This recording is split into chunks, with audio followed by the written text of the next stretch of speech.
Hey everyone, and welcome back to Speak More Fluently. You know that feeling when you're in an English conversation and the words are right there, like on the tip of your tongue, but ugh, getting them out quickly just feels impossible. Yeah, it's like trying to catch smoke, isn't it? Right. It's so frustrating. Mhm. But today we're diving into exactly that, how to think and respond more quickly in English conversations. We're talking about feeling more confident and really connecting with people when you speak. And honestly, what we found is pretty fascinating. There are so many cool ways to train your brain for these faster, more natural interactions in English. It's a really common struggle. So many people learn a lot of English, but then they feel like they can't access it quickly enough when they need it. Especially like when you're feeling a little pressure, like in a conversation. Right, and the thing is, it's not always about needing more vocabulary or grammar. It's more about optimizing how you use what you already know. Right. Right. Exactly. So it's like you've got this huge library in your head filled with English knowledge, but you don't know how to find the right book quickly enough when you need it. So instead of cramming more in, it's about making what you already have more accessible. Exactly. Think of it like this. The ability to think and respond in English quickly, it's not really about passive knowledge. It's about an active skill. Okay, I'm following. It's like any other skill you learn, you get better with targeted practice. You mean like when a musician is learning a new piece, they don't just read the notes, they practice playing them again and again and again? That's a great analogy. It's the same with speaking. Your brain needs to be trained to actually perform. Under pressure. Yeah, like under the demands of a live conversation. You can't just study in isolation. You have to get out there and practice. Makes sense. So are there specific exercises that can help with that? Absolutely. There are tons of things you can do to train your brain to process and produce English faster. Ooh, I like that. Train your brain. Okay, so like what kind of things are we talking about? Well, some of them are surprisingly simple, but when you think about how they work, they're super effective. Like what? Give me an example. Like, one thing you can try are these word association drills. Word association drills. Yeah. So you just pick a word, any word, say summer. Okay, summer. And then you rapidly list out all the related words that pop into your head, like sunshine, holidays, ice cream, heat, beach. Yeah, I get it. It sounds basic, I know, Yeah. but it's actually doing something really important in your brain. What's that? So it's actually strengthening the connections in your brain between related words. I see. So it's kind of like making it easier for your brain to find those words later on. Exactly. Like clearing a path in a forest, the more you walk it, the easier it is to get through it, right? Oh, I like that. Makes total sense. And then there's this idea of timed conversations. Timed conversations. Yeah. So basically you set a timer, maybe just for a minute or two, and you force yourself to just speak continuously in English about a topic. Even if you mess up or repeat yourself. Exactly. The point is to just keep those words flowing. So how does that help you think faster? Well, it forces you to bypass that voice in your head that wants to translate everything. Word for word from your native language. Exactly. It pushes you to use your existing knowledge and just keep going, keep speaking. It's like sprint training for your brain. Oh, sprint training for your brain. I like that. I'm going to use that one. Okay, so we've got word association and timed conversations. Anything else? Oh, yeah, there's more. Have you heard of mind mapping? Mind mapping, yeah, I think so. Remind me. Basically, you create a diagram. It can be mental, or you can actually draw it out. Okay. And you start with a central topic, something general like food or work or hobbies, and then you branch out from there. You add related ideas and connect them visually. Oh, okay, so it's about organizing your thoughts in English, but in a more visual way. Precisely. Our brains naturally like to organize information visually. Right. So by making these maps, you're kind of building a mental framework for different topics. I see. And then when that topic comes up in a conversation, bam, you've got this visual map in your mind to draw from. So you can find those words and ideas much faster. Wow, that's super cool. I actually do something similar when I'm trying to remember things. So we've talked about how to train our brains, kind of like warm up our thinking. But what about actually preparing for real-world conversations? Like, how can we get ready for those situations where we need to think fast? Well, that's where something like visualization techniques can come in handy. Visualization techniques. Yeah. It's basically like mental rehearsal. You imagine yourself in a specific situation. Oh, like ordering food at a restaurant. Exactly. Yeah. Or introducing yourself at a party or giving a presentation at work, anything really. Okay, so you pick yourself in that situation, and then what? And then you practice what you might say in your head. You mean like come up with some go-to phrases or sentences? Exactly. That way, when you're actually in that situation in real life, you've already got a mental script ready to go. That makes sense. It's almost like you're creating a template for yourself. Exactly. And the great thing is, it can really reduce your anxiety because your brain's already done a practice run, so you feel more prepared and less stressed. That sounds super helpful, especially for people who get nervous about speaking English. So we've done the mental prep, we've visualized ourselves in different situations. What's next? How do we actually practice speaking spontaneously? Well, one really fun and effective technique is role-playing. Role-playing, oh, like when you pretend to be different characters. Well, kind of. Yeah. But in this case, you're practicing specific conversation scenarios with a friend or language partner. I see. So like one of you could be the waiter and the other one could be the customer at a restaurant. Precisely. It's a fantastic way to get comfortable using different phrases and to experiment with your intonation and even your body language. Oh, yeah, in a safe space where you're not worried about making mistakes. Right, because in role-playing, you're not being judged. You can just try different things and see what works.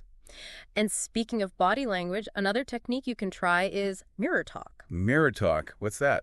Just practicing your speaking in front of a mirror. Oh, interesting. I've heard actors do that. It's a great way to see yourself as others see you. So you can see how you're coming across, non-verbally. Exactly. Plus, it can help you build confidence. Get used to seeing yourself speak in English. That makes sense. I can see how that could be helpful. So any other practice techniques? You can try recording yourself. Just have a practice conversation. And then listen back.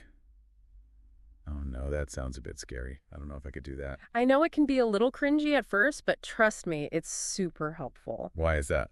Well, when you listen back, you can pinpoint those areas where you hesitate or where you use filler words like and a lot. Or where you think you're fluent, but you're actually not. Exactly. It gives you a clear picture of your speaking habits, and then you can start working on them. Okay, so role-playing, mirror talk, recording yourself, anything else? Yeah, here's a tip that might surprise you. Embrace the silence. Embrace the silence. What do you mean? It's okay to pause during a conversation.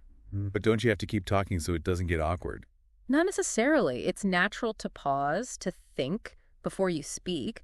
In fact, those little pauses can actually make you a more effective communicator. Really? Why? Well, they give you time to gather your thoughts so you can say exactly what you want to say. Plus, it shows the other person that you're taking the time to consider their words, which is a sign of respect. Oh, that makes a lot of sense. Okay, I'm definitely going to try to be more comfortable with pauses. It's funny because I think I usually try to fill the silence with like, or like, That's really common. But another tip is to focus on rephrasing and simplifying. Rephrasing and simplifying. What do you mean? So if you can't think of the perfect word or phrase, don't let it derail you. Just rephrase it or use simpler language. To get your point across. Yeah. Fluency isn't about using complex vocabulary all the time, It's about communicating effectively. And sometimes simple is best. Right. So we've talked about all these different strategies, from mental exercises to practice techniques. But how do we make sure we're actually applying these things in our everyday lives?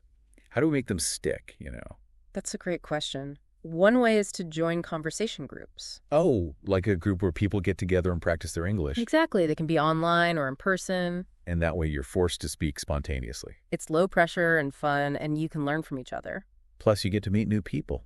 Speaking of which, what about technology? Can that help with improving our reaction time? Oh, absolutely. There are some amazing language learning apps out there. I've seen some of those. What do they do? They use things like voice recognition to give you feedback on your pronunciation and grammar. And some of them even have simulated conversations, so you can practice responding in different situations. Wow, technology's really come a long way.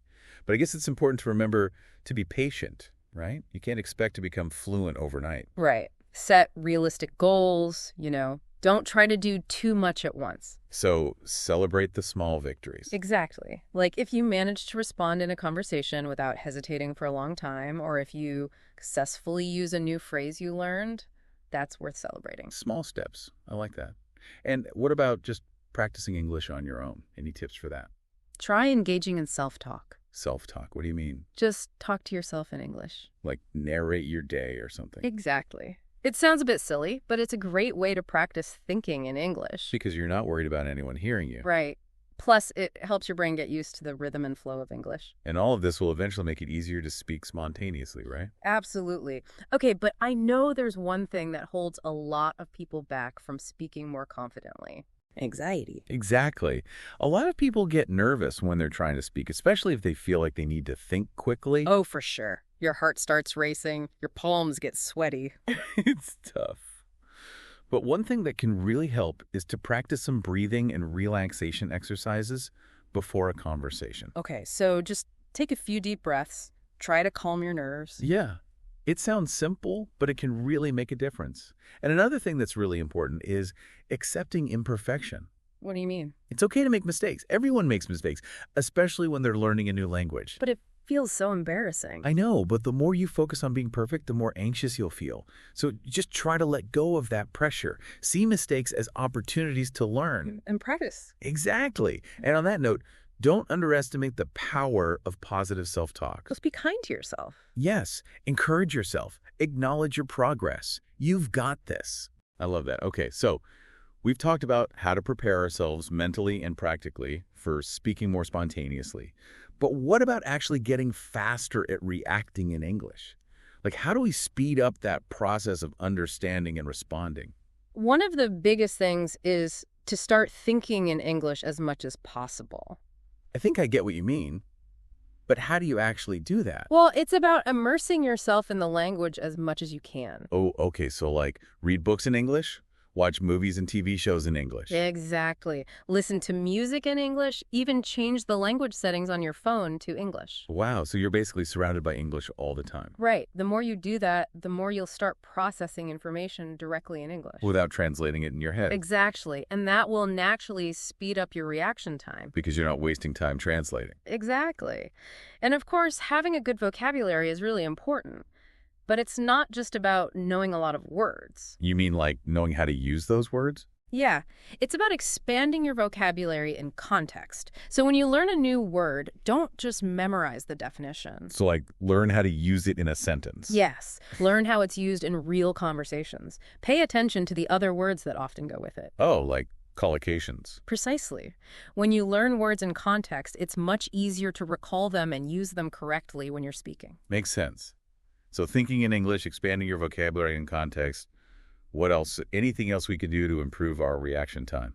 Another key skill is active listening. Active listening, yeah. So like not just hearing the words, but actually paying attention to what's being said. Exactly. But it goes beyond that. It's also about paying attention to how people say things. Like their tone of voice. Yeah. Yeah. But also their intonation, the rhythm of their speech, the pauses they use, all of these things give you clues about the speaker's meaning and their emotions. And the more you listen for these things, the better you'll get at understanding what's being said.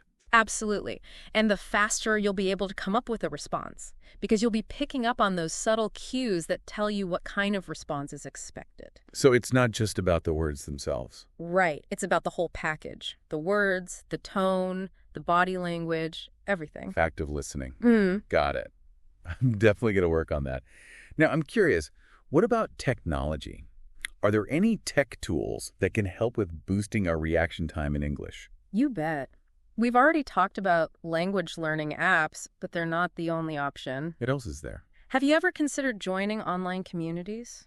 Like on social media or something? Yeah, there are tons of groups and forums dedicated to English language learning. I've seen a few, but how can those help with reaction time? Well, a lot of them have chat features where you can practice having real-time conversations. Oh, okay. So you can actually practice your speaking skills with other people. Exactly. And because it's online, you can connect with people from all over the world. That's so cool. Yeah. And what about those video chat platforms like Skype or Zoom? Can they help with spontaneous speaking? Oh, absolutely. They're fantastic for practicing conversations. Because you can see the person you're talking to. Exactly. It makes it feel much more like a real conversation. And you can get feedback on your facial expressions and your body language. Right, which are so important for communication. Okay, so as we wrap up this amazing deep dive, it's clear that learning to think and respond quickly in English, well, it's not a quick fix. It's a journey. Right. It's something that we need to practice. We need to use those mental exercises, those practical techniques. Be active with the language, use technology, all of those things. And be patient. Oh, yeah, for sure. So to everyone listening, remember, Don't be afraid to push yourself outside of your comfort zone. That's where the magic happens. You might be amazed at how quickly you can improve your ability to think and respond in English. And you know what? Those skills will help you in all areas of your life. Absolutely. And here's one final thought to leave you with. As you become more comfortable thinking on your feet in English, you'll find that you're not just translating words anymore. It's more than that. Yeah, you're actually expressing yourself, truly connecting with other people on a deeper level. I love that. And that ability to react quickly unlocks a whole new level of communication. Exactly. So keep practicing, keep pushing yourself, and keep speaking more fluently. And most importantly, have fun with it. Thanks for joining us on Speak More Fluently. We'll see you next time. See you then.